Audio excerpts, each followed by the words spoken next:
Welcome to the Unit 4. Unit 4 and 5 are dedicated to complex analysis, and this unit is very useful for the GATE engineering services exams and other application point of view in engineering mathematics. If you are a student of electronics engineering or civil engineering, then you are going to use residue that we will discuss in this unit also is very important. So I'm going to start. Before that, let's quick revise what is complex number, because these basics will be used for other upcoming lectures.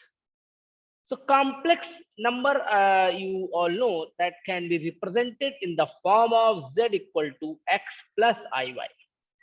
Here x is called as real axis, y is called an imaginary axis. I is under root minus 1.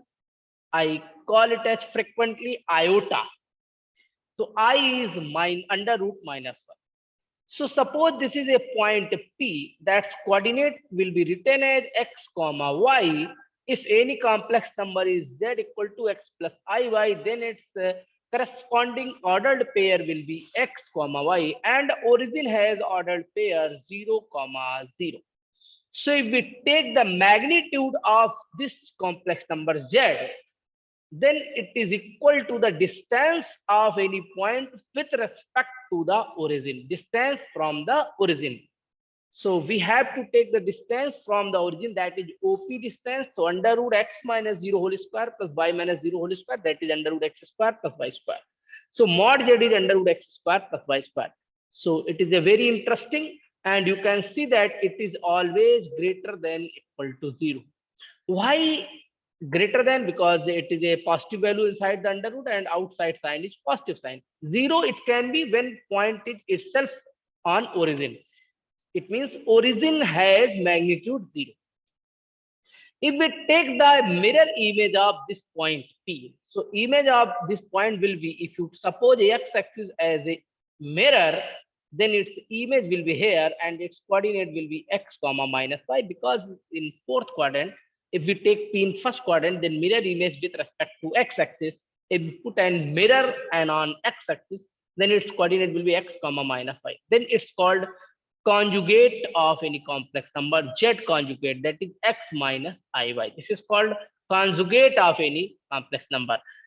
For finding the conjugate, you just replace I with minus I with minus I. So can you find the magnitude of this conjugate number? This is your z conjugate. So if you take the distance from the origin, the distance is again OP dash, distance is OP dash, it is again equal to under root x square plus y square. It means every complex number has same magnitude as its complex conjugate. So complex conjugate, just you have to replace I by minus I.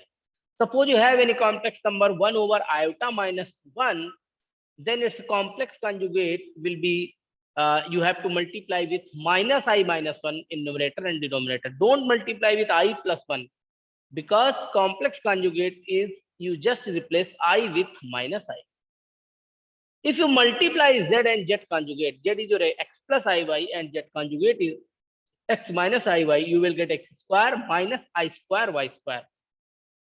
I square is minus 1, so your x square plus y square. So it can be written as magnitude of z square. So it's a very good result. Z conjugate equal to mod z square, or you can write conjugate mod z square, because mod z equal to mod z conjugate. So this is again a very good result. You already studied it class 10 plus 2. So now I'm going to see the properties of complex number. Complex conjugate. So if you take the conjugate, it will again the original complex number if you suppose z equal to x plus iy. If you take the complex conjugate of z1 plus minus z2 conjugate, it is equal to z1 conjugate plus minus z2 conjugate. And if you take c into z conjugate, then it will be c conjugate into z conjugate, c conjugate into z conjugate. Next property is C conjugate, if you have C is any number and if you are interested in the conjugate, its conjugate will be C conjugate, means you replace I with minus I, and C conjugate will be equal to C if C is a real number, because there is a no iota term, so it will be equal to itself only.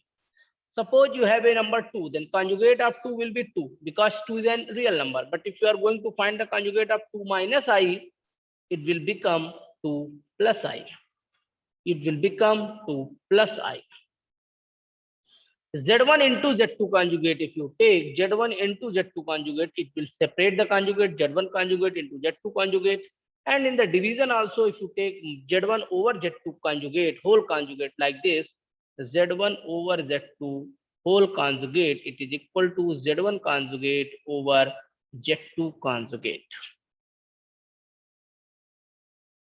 Z1 conjugate over Z2 conjugate. This notation is not fine. Okay, this notation is not fine. This should be written as like this: Z1 over Z2 conjugate equal to Z1 conjugate over Z2 conjugate.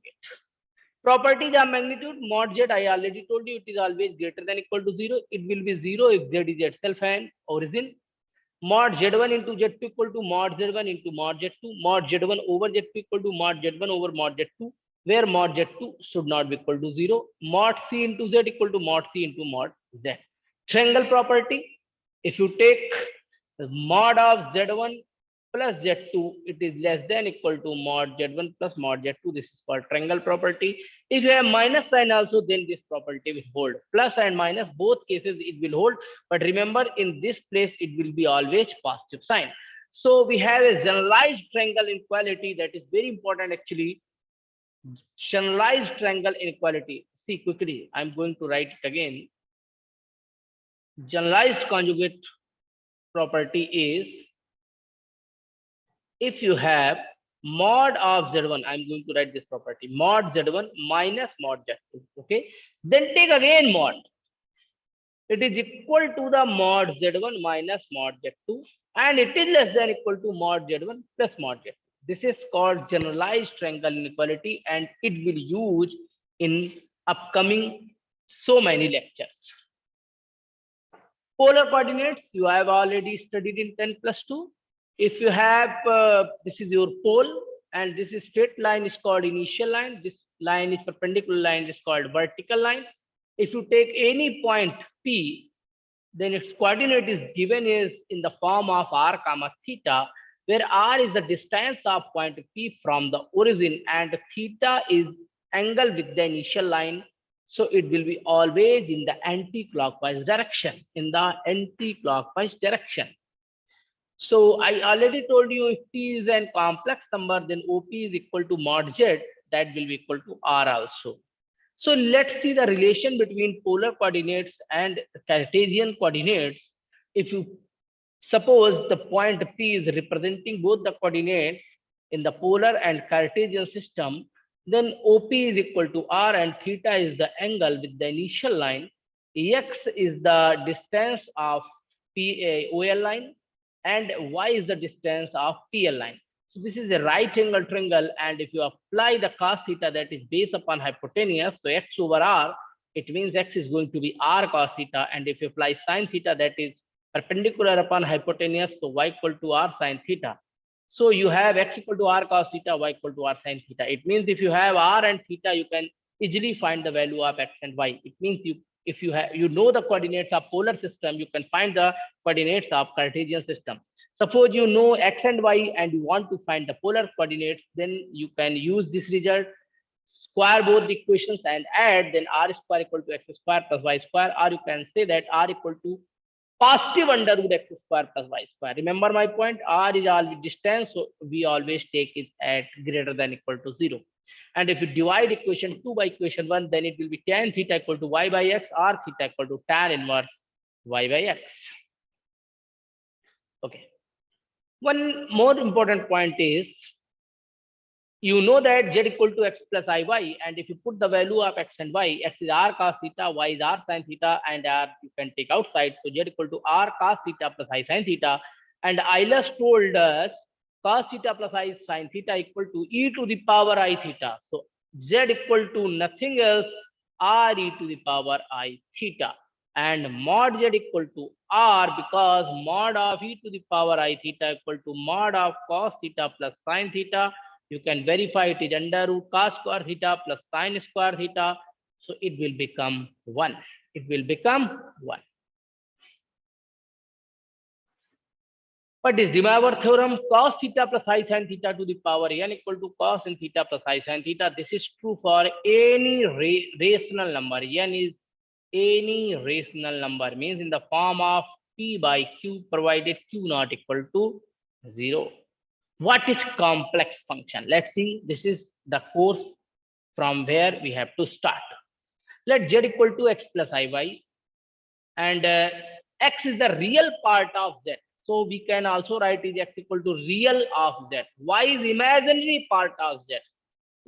Some people confused. If you ask what is imaginary part of z, they told iy. Now real part is x, imaginary part is y.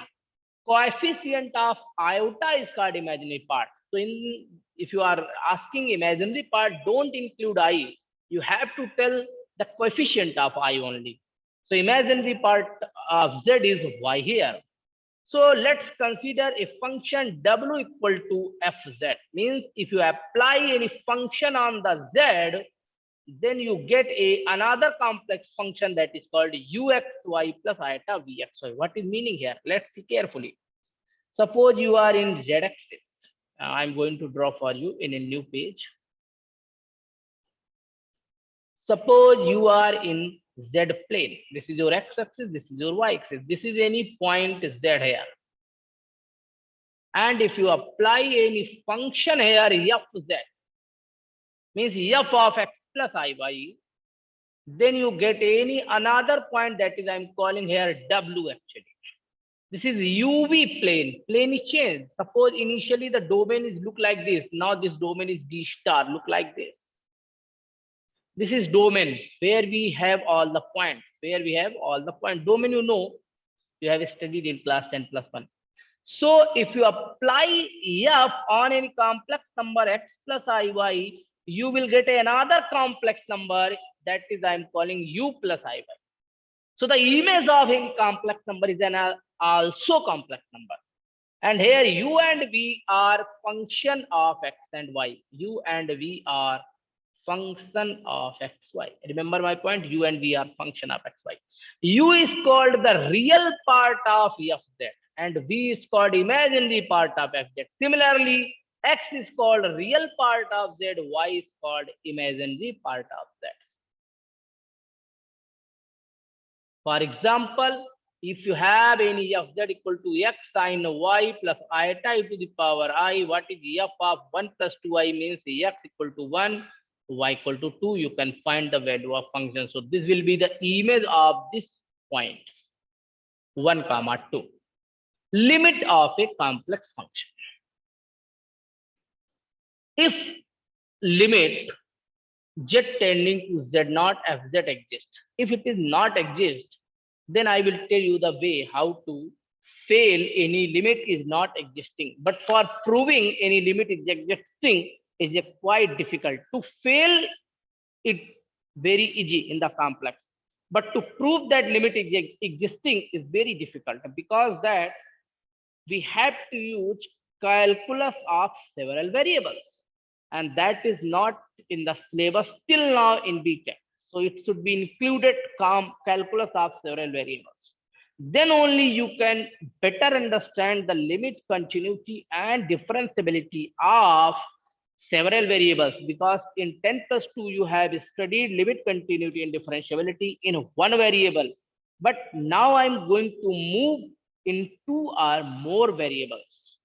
But for the complex analysis module, unit 3, unit 4 and 5, we will see only the portion which will use in upcoming lectures. So if you are interested to learn continuity, differentiability and limit in several variables, means in 2 and 3 variables or more variables, you can follow any other good book for this topic. So if z tending to z naught fz exists, suppose limit is existing and it is equal to L, The limit of any complex function is also a complex number, and limit is always finite and unique. The similar method or similar theory as you have studied in 10 plus 2. So suppose z is x plus iy and z naught is x naught plus iy naught. F z is uxy plus iota vxi and L is equal to L1 plus IL2. In the complex now, everything will be real, written as real plus imaginary part. So real will be compared with real and imaginary will be compared with imaginary. So x tending to x naught, y tending to y naught. Uxy separate the term plus iota. Limit again apply in the b part. Limit x tending to x naught, y tending to y naught, dxy equal to L1 plus L2. This is the real part because there is a no term of I here. This is imaginary part because it is in the coefficient of I. If you compare, this limit is equal to L1, this limit is equal to L2. Now see the properties of limit. Suppose two limits of two functions, limits of two functions at any point z equal to z naught, at any point, remember, at any point z equal to z naught, limit z tending to z naught fz and limit z tending to z naught gz exist, then first point, limit z tending to z naught fz plus minus gz, you can separate limit z tending z naught fz plus minus limit z tending to z naught into gz. Limit z tending to z naught c into fz, c you can take outside. Similar properties of limit you have studied in 11th. Limit of any constant is a constant. If you apply the limit in the product of two functions, then you can separate the product, but you cannot operate limit in different steps. You have to apply the limit simultaneously, means at a one step only. If you have limit in division of two complex functions, then you can divide f limit z tending to z naught fz over limit z tending to z naught gz, provided gz is not equal to 0. And one more important property, if you have any a to the power fz function, this is fz, f of z function, f of z function, then limit z tending to z naught a to the power fz. This is actually look like this, limit z tending to z naught a to the power fz, then it is equal to a to the power limit z tending to z naught into fz, provided a base is greater than 0. If you take a particular case a is equal to e, then this can be written as in this form also. Now how to prove limit does not exist? This is very useful for in upcoming lectures. How to prove any limit is not existing? This symbol is should be z. It is written incorrect at many places. So to check any limit is existing or not, I'm going to tell you one very useful trick. Suppose you have any function fz equal to z conjugate over z, and I'm checking the limit at z equal to 0. I'm checking the limit at z equal to 0. So if you check at z equal to 0, if you apply 0 conjugate is 0 because 0 is a real number. So it's a 0 by 0 case, means indeterminate form. So we cannot apply the limit. Put the limit in x and y terms. So z equal to x plus iy tending to 0, z conjugate x minus iy, z is x plus iy. 0 can be written as 0 plus iota 0. You can compare limit x tending to 0, y tending to 0, x minus iy, x plus iy. So you see carefully, the degree in the numerator is 1 and degree in the denominator in x and y variable is also 1. If the degree of numerator and denominator is same, then I'm telling you a trick. Limit never exists in the complex plane. If the degree of the numerator function and degree of the denominator function is same and homogeneous means all the term have same degree, then limit never exists. But how you will claim that limit is not existing here? For that, I'm going to tell you a very smart trick. Because limit is in single variable and single limit you are applying one time, but you have two variables, x and y. So you have to convert the entire function in one variable, because limit operator you have only once. So for that, we will take any curve which is satisfying these two limits. So when x tending to 0, y tending to 0. So simplest curve is actually straight line. So we will take a straight line which is passing through origin. X tending to 0, y tending to 0 means passing through origin. Can you tell me the equation of straight line which is passing through the origin? Yes, you are correct. It is y equal to mx. M is the slope of straight line. It can be different. So take y equal to mx and put y equal to mx. As x tending to 0, mx also tending to 0. It means y tending to 0. So it will become entirely in x variable now. So it will become limit x tending to 0, x minus I into mx over x plus I into mx. So x can be taken outside, x is cancelled out. Limit x tending to 0, 1 minus im over 1 plus im. Where y now? Because it is converted in x variable now, so no need to put y here. Now this is a constant value, and I told you limit of any constant is a constant value. So 1 minus im over 1 plus im. So this limit, now problem is this limit unique? Is this limit unique? No, it is not unique, because someone can take am equal to 2, someone can take am equal to 3, someone can take am equal to 4. So for the different values of m, the value of limit will be different. It means you are not getting the unique limit. So limit will not exist. So we have to write same type of theory here. For different values of m, we will get different values of limit. Therefore, limit is not unique. So limit does not exist. This is another limit definition. If you are going to find the limit at z tending to infinity, so follow this one theory. Don't follow this. This is quite confusing. If you are going to find limit at z tending to infinity, then put z equal to 1 upon some zeta. Zeta, this notation is called zeta. If z tending to infinity, then if you replace z equal to 1 over zeta, then zeta will tends to 0. So if your limit is z tending to infinity fz, your new limit will be zeta tending to 0, and z will be replaced by 1 over zeta. So this is the way to tackle limit at z equal to infinity. We have two more points. If fz naught and limit fz naught exist, this I'm not going to write here. This is not useful here. Actually, I will discuss this point later. Continuity. A function fz is said to be continuous at z equal to z naught if limit exists, and this is equal to the value of function at the point where we are investigating the limit. Suppose at z equal to z naught, if you are interested to find the continuity, that the value of the function at z naught should be equal to the limit of function at z equal to z naught. So this is the definition of continuity. Let's check the continuity of these 2-3 examples. So first example is real z square over mod z square when z not equal to 0, 0 when z equal to 0.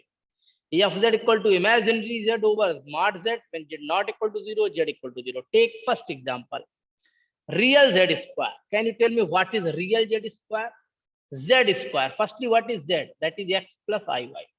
So z square is going to be x square, a plus b whole square, a square plus b square plus 2ab minus y square, because I square is minus 1 plus 2ixy. Can you tell me the real part? Real part is x square minus y square.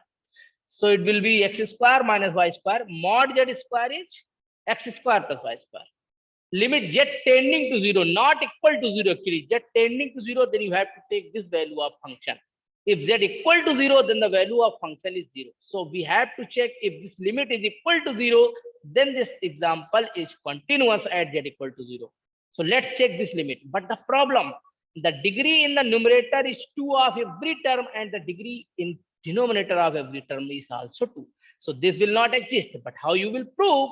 We will take again a path, that is a straight line y equal to mx. You put y equal to mx. x square is cancelled out, 1 minus m square over 1 plus m square. For different values of m, you will get different limits, so limit does not exist. Therefore, function is not continuous. Similarly, you can solve this example. This is also not continuous. What is imaginary? That is y over mod z is under root x square plus y square. Degree of the numerator is 1. Degree of the denominator is also 1 because it's a 2, but due to under root it becomes 1. So limit will not exist if you take along path y equal to mx. Remark. This is very important remark. Limit z tending to z naught. If f z is homogeneous function of x and y in numerator and denominator, that I told you, limit will not exist along path y equal to mx. If z is not homogeneous function, then this limit may or may not exist. Then you cannot claim actually. For that, you have to check along the path y equal to mx to the power n or x equal to my to the power n for the values of n equal to 2, 3, 4, 5, 2, 3, 4, 5. So that I will discuss later. What is the meaning of second point here? Second point is also very important. So today I am stopping here. In the next lecture, I will see what is differentiability and analytic functions. Okay, thank you.